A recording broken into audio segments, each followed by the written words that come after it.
ہرگز نہیں ہے۔ اللہ رب العالمین نے اس کی تلاوت پر 10 سپاروں کا ثواب تو رکھا ہے، لیکن قرآن مکمل پڑھا اسی وقت سمجھا جائے گا جب آپ جو ہیں سورہ فاتحہ سے لے کر سورہ ناس تک آپ پڑھیں گے۔ اب جس طرح کوئی بندہ اسی کو سوچ کے کہے کہ وہ نماز کے اندر سورہ فاتحہ پڑھنے کی بجائے 3 دفعہ یہ پڑھ لے، تو کیا اس کا قرآن مکمل ہو جائے؟ نہیں ہوگا، ٹھیک ہے۔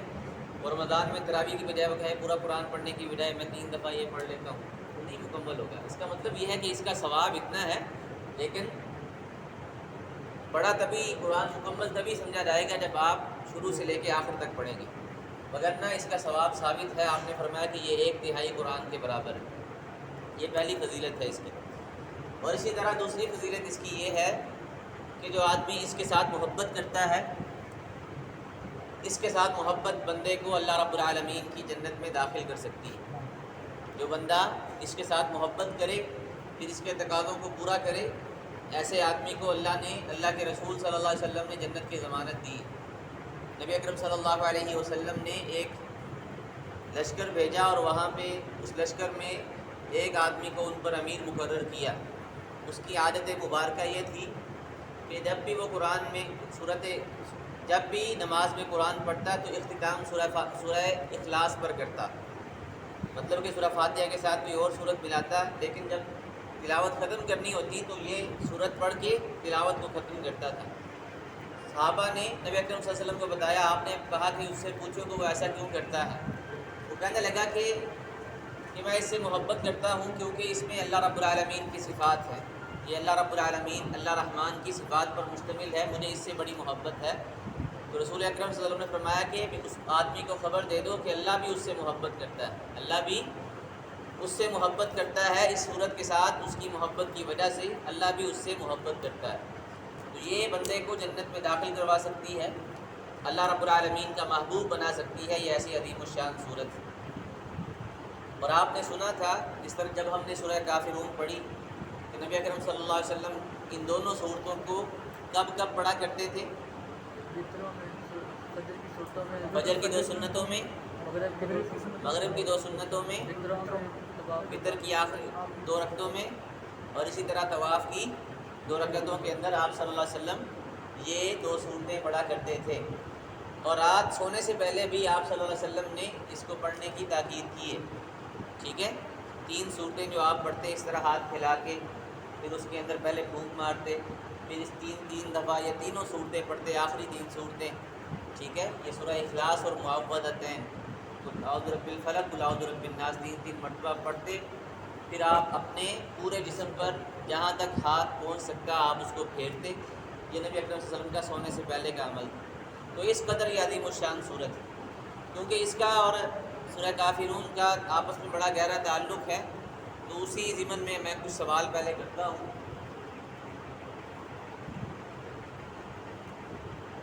پہلی بات تو یہ ہے کہ ان دونوں کا آپس میں ربط کیا ہے، سورہ کافرون کا اور سورہ اخلاص کا۔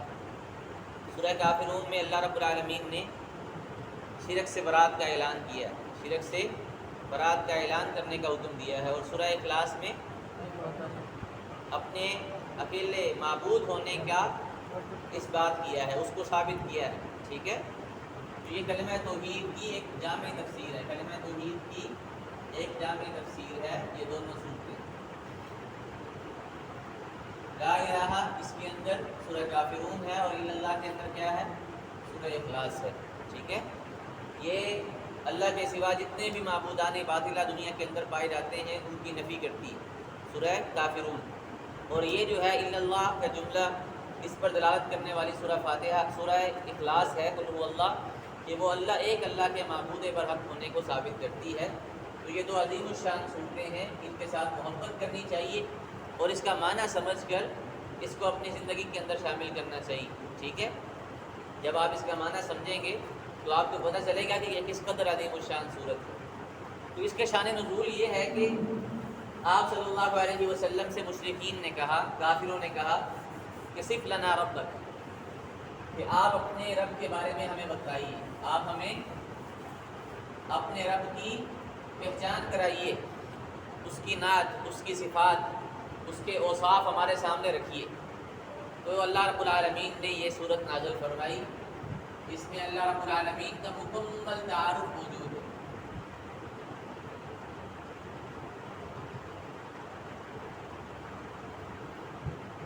اس میں اللہ رب العالمین کا مکمل تعارف موجود ہے۔ تو جب اس کا تعلق اللہ رب العالمین کے ساتھ ہے، اللہ کی صفات کے ساتھ، اللہ کی ذات کے ساتھ، تو یہ اس کی عظمت کے اندر مزید اضافہ کرنے والی چیز ہے۔ قل کہہ دیجئے،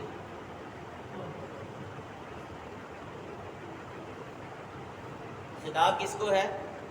نبی اکرم صلی اللہ علیہ وسلم کو، اور آپ کی ہی نسبت سے ساری امت کو خطاب ہے کہ ہم میں سے ہر مسلمان اس بات کا اعلان کرے، اس بات کا اظہار کرے، اس بات کی تبلیغ کرے، اس بات کی طرف دعوت دے کہ کیا دعوت ہے؟ هو اللہ احد، ہوا کا معنی ہوتا ہے وہ، اللہ اللہ، احد ایک ہے۔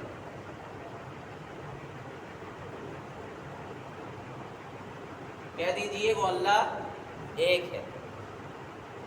لفظ اللہ کے بارے میں آپ نے پڑھا تھا کہ اللہ رب العالمین کا یہ ذاتی نام ہے یا صفاتی نام ہے؟ اللہ رب العالمین کا یہ ذاتی نام ہے۔ باقی جتنے بھی نام ہیں وہ صفت کے طور پہ مستعمل ہیں، لیکن ذاتی نام اللہ رب العالمین کا وہ لفظ اللہ ہے۔ اور یہ اس کا معنی کیا ہوتا ہے؟ لفظ اللہ کا معنی کیا ہے؟ معبود، ٹھیک ہے؟ اس کا معنی کیا ہوتا ہے؟ معبود۔ معبود کسے کہتے ہیں؟ جس کی عبادت کی جائے، جس کی عبادت کی جائے۔ تو کہا گیا کہ کہہ دیجئے اللہ جو ہے ایک ہے، اللہ ایک ہے۔ کس چیز میں ایک ہے؟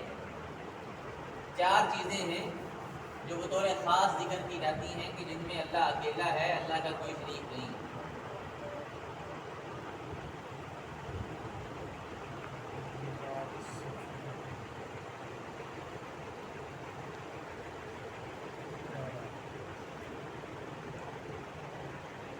اللہ رب العالمین اپنی ذات میں ایک ہے، ٹھیک ہے؟ اس کی وضاحت اللہ نے خود فرمائی کہ لم یلد ولم یولد، نہ اللہ کا کوئی والد ہے نہ اللہ کا کوئی بیٹا ہے، اللہ اپنی ذات میں اکیلا ہے، ٹھیک ہے؟ اللہ اپنی ذات میں اکیلا ہے، وہ شروع سے ہے اور آخر تک رہے گا، نہ وہ کسی سے پیدا ہوا نہ اس سے کوئی پیدا ہوا، نہ اس کا کوئی والد ہے نہ وہ خود کسی کا بیٹا ہے، ٹھیک ہے؟ نہ وہ کسی کا باپ ہے، وہ اکیلا ہے، اپنی ذات کے اندر بھی اکیلا ہے، پھر اپنی صفات کے اندر بھی اکیلا ہے، ٹھیک ہے؟ اللہ رب العالمین کی صفات مثلا ایک صفت بیان کریں، جس طرح رحمان اللہ کی کیا ہے؟ صفت ہے، رحیم اللہ کی صفت ہے، غفور اللہ رب العالمین کی صفت ہے، محبت اللہ رب العالمین کی صفت ہے۔ تو جو صفات اللہ رب العالمین کی ہیں، اللہ رب العالمین اپنی صفات کے اندر یکتا ہے، اکیلا ہے، اس کا کوئی شریک نہیں ہے۔ یہاں پہ سوال آئے گا کہ رحم دلی بندے کے اندر بھی پائی جاتی ہے، اللہ بھی رحیم ہے، تو اس میں اشتراک ہے؟ اشتراک نہیں ہے۔ جو اللہ رب العالمین کا رحم دل ہونا ہے، جو اللہ کی رحم دلی ہے، وہ اللہ کی ذات کے اعتبار سے ہے، اور جو مخلوق کی رحم دلی ہے وہ مخلوق کے اعتبار سے ہے، اور دونوں کے درمیان زمین و آسمان کا فرق ہے، ٹھیک ہے؟ دونوں کے درمیان زمین و آسمان کا فرق۔ اللہ رب العالمین کی رحمت کا کوئی ٹھکانہ نہیں، اور مخلوق کی رحم دلی وہ معمولی ہوتی ہے اور محدود ہوتی ہے، اور اللہ رب العالمین کی رحمت وسیع ہے، اس کا کوئی ٹھکانہ نہیں ہے۔ نام کے اندر اشتراک ہے، لیکن اصل میں دونوں یکسر مختلف ہیں۔ نام کے اندر اشتراک سے اصل کے اندر اشتراک لازم نہیں آتا، ٹھیک ہے؟ اب دیکھیں نا، دو ہم نام ہیں، جس طرح کہ اس مجلس میں دو احمد نام کے لڑکے بیٹھے ہوں، تو کیا ناموں کی وجہ سے دونوں کی عادات اور اقتوار جو ہیں ایک جیسے ہوں گے؟ نہیں، زمین و آسمان کا فرق ہوگا۔ تو اسی طرح اللہ رب العالمین کی صفات اور مخلوق کی صفات میں اگر مشترک ہے، ہم نام ہیں، تو اس کا یہ معنی نہیں کہ مخلوق اللہ رب العالمین جیسی۔ اسی وجہ سے، اس سوچ کو نہ سمجھنے کی وجہ سے، اس بات میں غلط فہمی کی وجہ سے لوگوں نے اللہ کی صفات کا انکار کر دیا، ٹھیک ہے؟ اللہ کی صفات کا انکار کر دیا۔ بے شمار ایسے گروہ ہیں اہل سنت کے اندر، مسلمانوں کے اندر، جنہوں نے اللہ کی صفات کا انکار کر دیا، کیونکہ انہوں نے اس بات کو سمجھا، ٹھیک ہے، کہ اگر ہم کہیں گے کہ اللہ رحیم ہے تو مخلوق بھی رحیم ہے، تو نعوذ باللہ اس سے شرک پیدا ہو جائے گا۔ ہم کہیں گے کہ اللہ اور مخلوق جو ہے آپس میں شریک ہیں، اللہ مخلوق جیسا ہے، یہ سوچ غلط ہے۔ نام اگرچہ مشترک ہیں لیکن اصل میں. پھر اسی طرح اللہ رب العالمین کے اختیارات ہیں. اللہ کے اختیارات مثلا پیدا کرنا کس کا اختیار ہے؟ اللہ رب العالمین کا. حلال و حرام مقرر کرنا کس کا اختیار ہے؟ اللہ کا. تو یہ چیزیں سارے یہ کس کے اختیار میں ہیں؟ اللہ رب العالمین کے ہیں. اللہ رب العالمین کے اختیار میں ہے. اللہ نے کہہ دیا کہ سود حرام ہے تو کوئی مائی کا لال اس کو حلال نہیں کر سکتا، اس کو کوئی حلال نہیں کر سکتا. اللہ نے کہہ دیا کہ نکاح حلال ہے، کوئی اس کو حرام نہیں کر سکتا. حالانکہ نبی اکرم صلی اللہ علیہ وسلم جن کا مرتبہ بہت زیادہ بلند ہے، وہ بھی اللہ کی حلال کردہ چیز کو حرام یا حرام کردہ چیز کو حلال نہیں کر سکتے. اس کی سب سے بڑی دلیل سورہ تحریم ہے. یا ایھا النبی لما تحرم ما احل اللہ لک تبتغی مرضات ازواجک واللہ غفور رحیم. رسول اکرم صلی اللہ علیہ وسلم نے اس کے پیچھے بے شمار بڑا واقعہ ہے. آپ نے اپنے اوپر شہد کو حرام کر لیا کسی وجہ سے، اپنے اوپر شہد کو حرام کر لیا کہ میں شہد نہیں کھاؤں گا، جس طرح کہ آپ کو بتلایا گیا تھا کہ اس کی وجہ سے ایک بو سی آتی ہے اور آپ کو بو جو ہے بدبو سخت ناپسند تھی. آپ نے کہا میں آئندہ شہد نہیں کھاؤں گا. تو اللہ نے فوراً ڈانٹ پلائی، فوراً سرزنش کی اور کہا لما تحرم ما احل اللہ لک، آپ کیوں اس چیز کو حرام کرتے ہیں جسے اللہ نے حلال کیا ہے. تبتغی مرضات ازواجک، آپ اپنی بیویوں کو خوش کرنا چاہتے ہیں. واللہ غفور الرحیم. فرمایا قد فرض اللہ لکم تحلۃ ایمانکم، اللہ نے آپ پر اب فرض کر دیا ہے کہ اپنی قسم کو توڑو، اس کا کفارہ ادا کرو. تو اختیار حلال و حرام کا کس کے پاس اختیار ہے؟ اللہ رب العالمین کے پاس ہے. رسول اکرم صلی اللہ علیہ وسلم نے جو چیزیں حلال یا حرام کی ہیں وہ اللہ رب العالمین کے کہنے سے کی ہیں. ٹھیک ہے، تو گویا کہ آپ صلی اللہ علیہ وسلم کا شریعت کے اندر جو چیزوں کو حلال یا حرام اس کا بیان کرنا یہ کس کی طرف سے ہے؟ اللہ کی طرف سے ہے. اصل اختیار کس کے پاس ہے؟ ان الحکم الا للہ، ان الحکم الا للہ، اختیار اللہ رب العالمین کے پاس ہے. تو اللہ اس کے اندر بھی اکیلا ہے، اللہ کا کوئی شریک نہیں ہے. اللہ اپنے حقوق کے اندر بھی اکیلا ہے، اللہ حقوق کے اندر بھی اکیلا ہے. اللہ کا حق کیا ہے بندوں پر؟ ہاں شاباش. اللہ کا اپنے بندوں پر حق یہ ہے جس طرح کہ اللہ کے رسول نے بیان فرمایا تھا حق العباد علی اللہ ان یعبدوہ ولا یشرکوا بہ شیئا. اللہ کا اپنے بندوں پر حق یہ ہے کہ بندے صرف اس کی عبادت کریں، اس کے ساتھ کسی کو شریک نہ ٹھہرائیں، اس کے ساتھ کسی کو شریک نہ ٹھہرائیں. تو اللہ اپنے حقوق کے اندر اکیلا ہے. کوئی بھی بندہ کسی بھی عبادت میں اللہ کے ساتھ کسی کو شریک اگر ٹھہراتا ہے تو وہ ایمان کے دائرے سے نکل جاتا ہے، ایمان کے دائرے سے نکل جاتا ہے. اسی لیے شرک اصغر اور شرک اکبر کی تقسیم ہے. جو شرک اکبر کرتا ہے، شرک اکبر کیا ہے کہ بندہ اللہ کی عبادت کے اندر کسی اور کو شریک ٹھہرائے.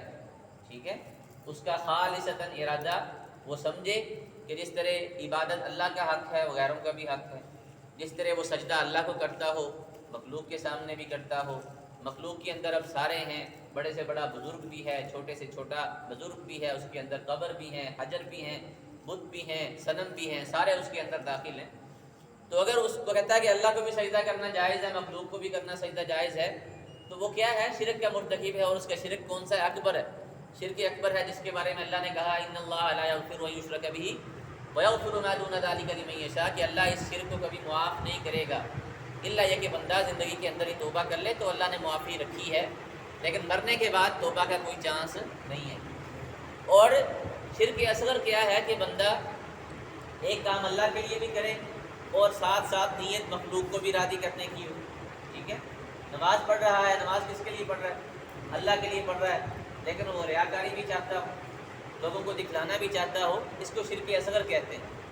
آپ نے فرمایا تھا ان اخوف ما اخاف علیکم الشرک الاصغر قالوا وما الشرک الاصغر قال الرياء.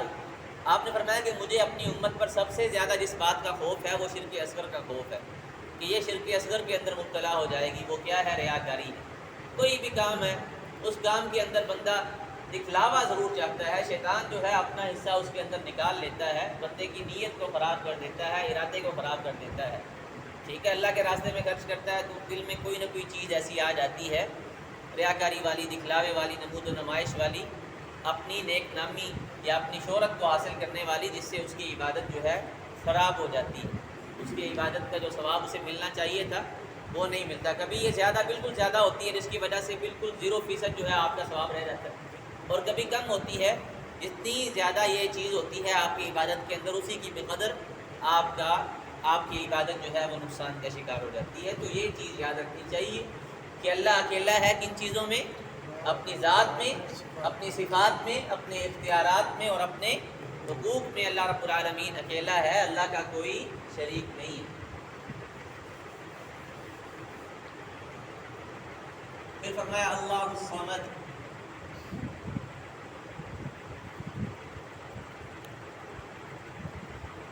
اللہ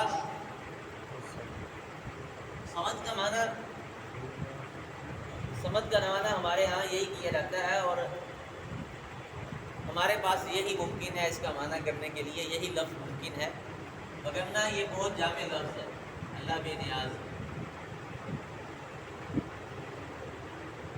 صمد ویسے عربی زبان میں کہتے ہیں کہ ایسی ذات جو اپنی صفات کے اندر جامع اور کامل ہو.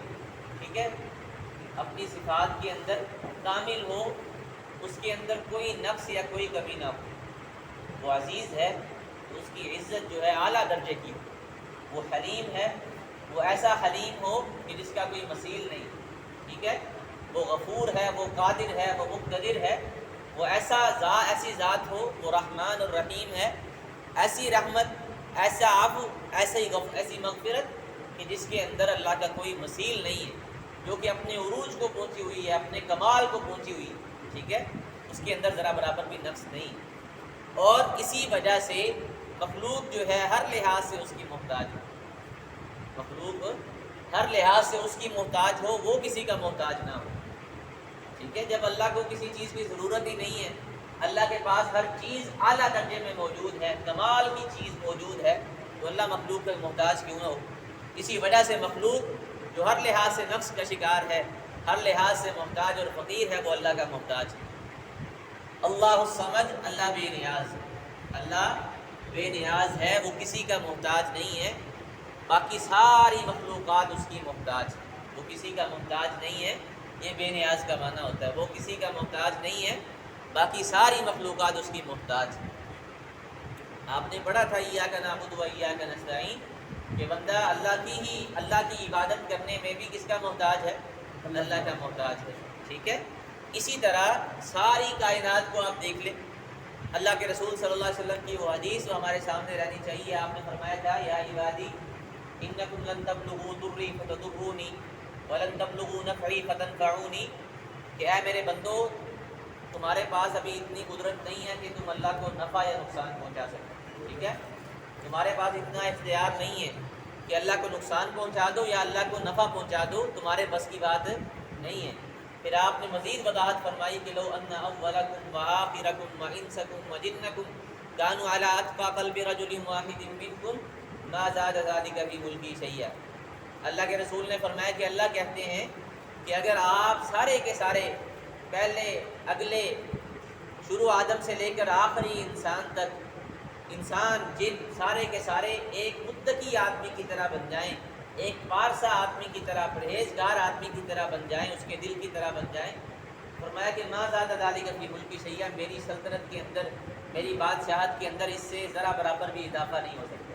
ٹھیک ہے, اور اسی طرح اگر یہ سارے کے سارے شروع سے لے کے آخر تک انسان جن ایک فاجر آدمی, ایک برے آدمی کا کردار اختیار کر لیں, برے آدمی بن جائیں, بد کردار بن جائیں, تو فرمایا کہ میری سلطنت کے اندر ذرا برابر بھی کمی نہیں کر سکتے, ذرا برابر بھی کمی نہیں کر سکتے. پھر فرمایا کہ اگر یہ سارے کے سارے شروع سے لے کے آخر تک انسان جن ایک میدان کے اندر جمع ہو جائیں اور سارے وہاں پہ کھڑے ہو کے مجھ سے جو منہ میں آئے, جو دل چاہے مانگنے لگ جائیں, میں ہر ایک کو عطا کرتا جاؤں, میری بادشاہت کے اندر اتنی بھی کمی واقع نہیں ہوگی جتنا ایک سوئی کے نکھے کو پانی کے اندر ڈبونے سے پانی کے اندر کمی واقع ہوگی, اتنی بھی کمی واقع نہیں ہوگی.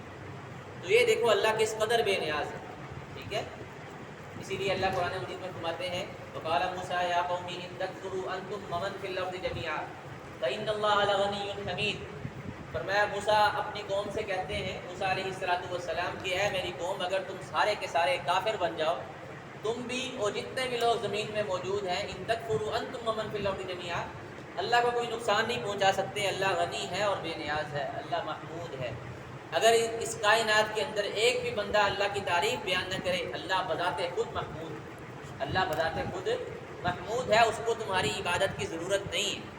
یہ نہیں ہے کہ آپ کی عبادت سے اللہ رب العالمین کا سلسلہ چل رہا ہے, ایسی بات نہیں ہے. ٹھیک ہے, اللہ کی عبادت سے آپ کا سلسلہ چل رہا ہے. ٹھیک ہے, اور اللہ کی نافرمانی سے آپ کا نقصان ہو رہا ہے, اللہ کی نافرمانی سے آپ ہی کا نقصان ہو رہا ہے. دونوں صورتوں میں اللہ رب العالمین کو کوئی فائدہ یا نقصان نہیں ہو رہا. تو اللہ بے نیاز ہے, یہ اس کا معنی ہے کہ اللہ کسی کا محتاج نہیں ہے. لوگ جو ہیں وہ اللہ رب العالمین کے محتاج ہیں. لم یلد ولم یولد,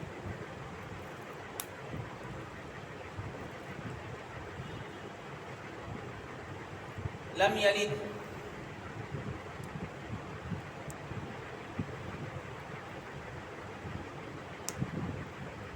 نہ اس نے کسی کو جنم, ولم یولد اور نہ وہ جنا گیا.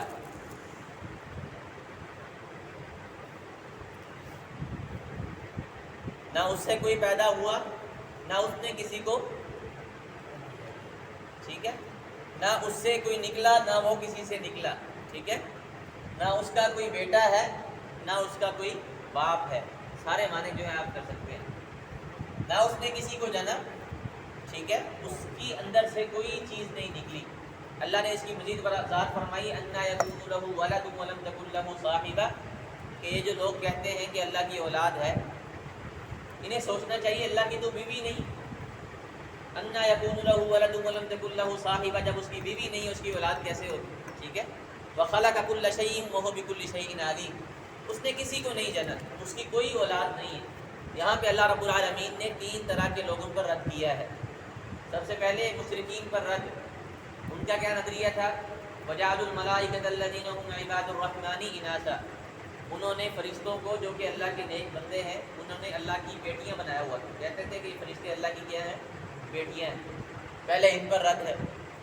دوسرا یہودیوں پر رد ہے. وہ کیا کہا کرتے تھے, وقالت الیہود عزیر ابن اللہ, وہ کہتے تھے عزیر اللہ کا بیٹا ہے. اور عیسائیوں پر رد ہے. وہ کہا کرتے تھے وقالت النصارى المسیح ابن اللہ, وہ کہا کرتے تھے کہ عیسیٰ جو ہے اللہ کا بیٹا ہے. ان تینوں طائفوں پر اللہ رب العالمین نے رد کیا ہے کہ اللہ نے کسی کو پیدا نہیں کیا, نہ ہی فرشتے اللہ کی بیٹیاں ہیں, نہ عزیر اللہ کا بیٹا ہے, نہ ہی مسیح علیہ السلام عیسیٰ علیہ السلام اللہ کے بیٹے ہیں. اللہ اکیلا ہے, اللہ کی ذات سے کوئی نہیں نکلا, اللہ کی کوئی اولاد نہیں ہے. ولم یولد, اور نہ ہی اللہ کسی سے پیدا ہوا ہے, نہ اللہ کا کوئی باپ ہے. اللہ هو الاول والآخر والظاہر والباطن, وہ ہمیشہ سے ہے, شروع سے ہے. اس کا کوئی والد نہیں ہے, اس کا کوئی باپ نہیں ہے, وہ اس کو کسی نے نہیں جنا, نہ وہ جنا گیا ہے. سمجھ آئی؟ تو یہ اللہ رب العالمین نے اس چیز کا یہاں پہ واضح انداز میں اس بات کیا ہے. دف ہے ان لوگوں پر جو اب بھی کسی نہ کسی صورت میں اللہ رب العالمین کے ساتھ لوگوں کو شریک کرتے ہیں. اس طرح کہ یہ کہنا کہ اللہ کے رسول صلی اللہ علیہ وسلم نور من نور اللہ ہے, یہ بھی اس کے ضمن میں آتا ہے, اس کے ضمن کے اندر آتا ہے. اللہ نے کہا کہ اس سے کوئی, عیسائیوں کا وہی نظریہ تھا, انہوں نے بھی یہی کہا تھا مسیح ابن اللہ, اور یہودیوں نے بھی یہی کہا تھا عزیر ابن اللہ. اب جو نور من نور اللہ کہتے ہیں, وہ بھی دراصل اسی بات کو بیان کرتے ہیں, لیکن پیچھے الفاظ استعمال کر کے وہ اسی چیز کو گردانتے ہیں, اسی چیز کا عقیدہ رکھتے ہیں. ٹھیک ہے, اللہ رب العالمین کا کوئی شریک نہیں ہے, اللہ کی کوئی اولاد نہیں ہے, اور نہ ہی اللہ رب العالمین کسی کے باپ ہے.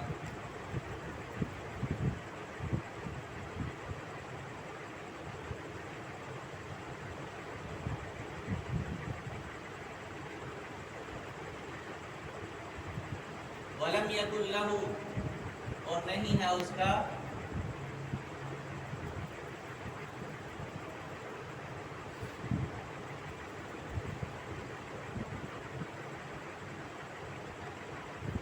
کفواً, کہتے ہیں ہمسر. ہمسر مطلب کہ جوڑ, برابر کا, اللہ کے درجے کا. ہمسر اس کے لیے استعمال کیا جاتا ہے. احدن, کوئی بھی.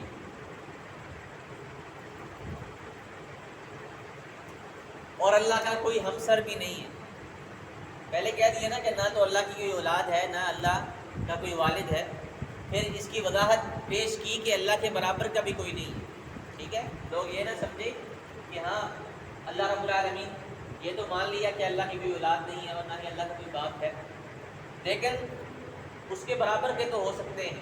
یہ اعتراض کیا جا سکتا ہے تو اللہ رب العالمین نے اس کی بھی نفی کی ہے کہ اس کے ہم پلہ بھی کوئی نہیں ہے، اس کے برابر کا، اس کے جوڑ کا، اس کی برابری کرنے والا کوئی نہیں ہے. لو کان فیہما آلہۃ الا اللہ لفسدتا، اگر اس کائنات میں جس طرح اللہ ہے اس طرح کے کئی الہ ہوتے تو دنیا کا نظام تباہ و برباد ہو جاتا.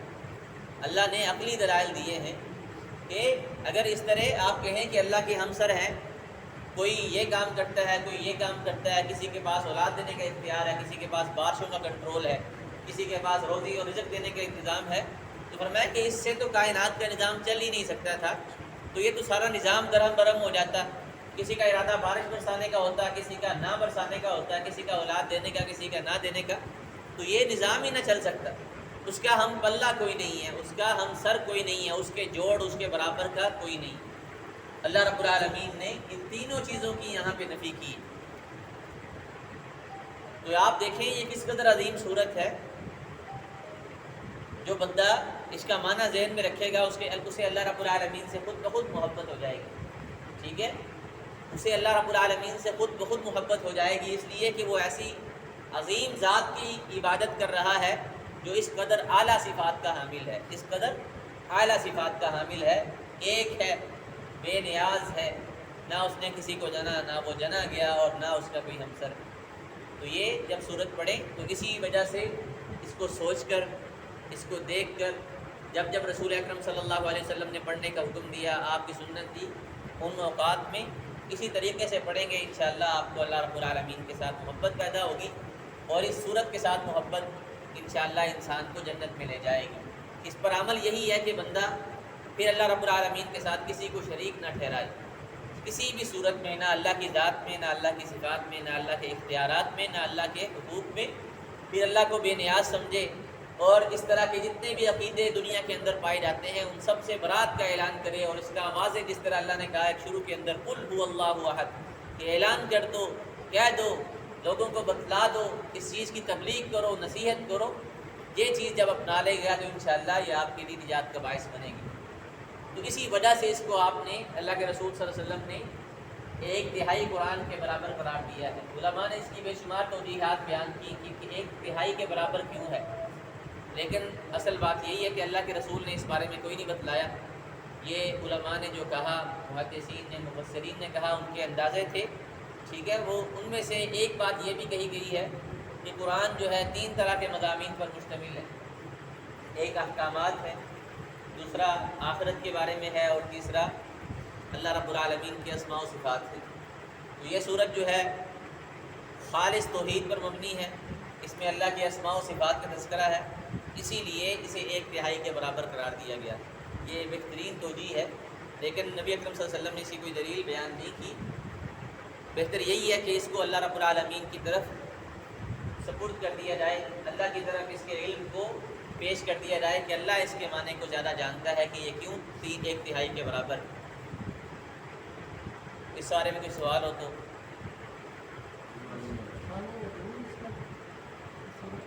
شان نزول یہ ہے کہ مشرکین نے کہا تھا کہ اپنے رب جس کو آپ کہتے ہیں کہ اس کو مانو، جس کے علاوہ آپ کہتے ہو کہ معبود نہیں ہے، اس کا تعارف پیش کرو. صرف لنا ربک، اپنے رب کا تعارف ہمارے سامنے پیش کرو. تو اللہ نے پھر یہ صورت جو ہے اپنے تعارف میں نازل کروائی. یہ اس کا شان نزول، یہ مصدر حاکم اور مسند احمد کی حدیث ہے، اس کے اندر اللہ کے رسول نے یہ بیان کیا.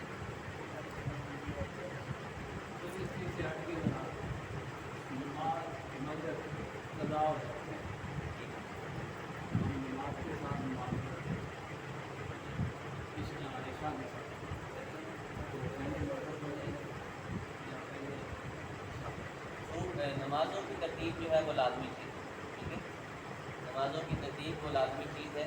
اگر آپ کو ٹائم نہیں ملا، عشاء کی نماز کھڑی ہو گئی ہے، ٹائم نہیں ملا، تو بہتر یہ ہے کہ آپ نیت کریں مغرب کی، اور جب 3 رکعتیں آپ کی پوری ہو جائیں آپ بیٹھے رہیں. پھر 2 صورتیں ہیں، یا تو یہ ہے کہ آپ تشہد پڑھ کے سلام پھیر دیں، ٹھیک ہے، اور پھر اپنی جگہ پہ بیٹھے رہیں، یا یہ ہے کہ آپ سلام پھیرے بغیر بیٹھتے رہیں اسی جگہ پہ، جب امام چوتھی رکعت پڑھ کے سلام پھیرے اسی سے سلام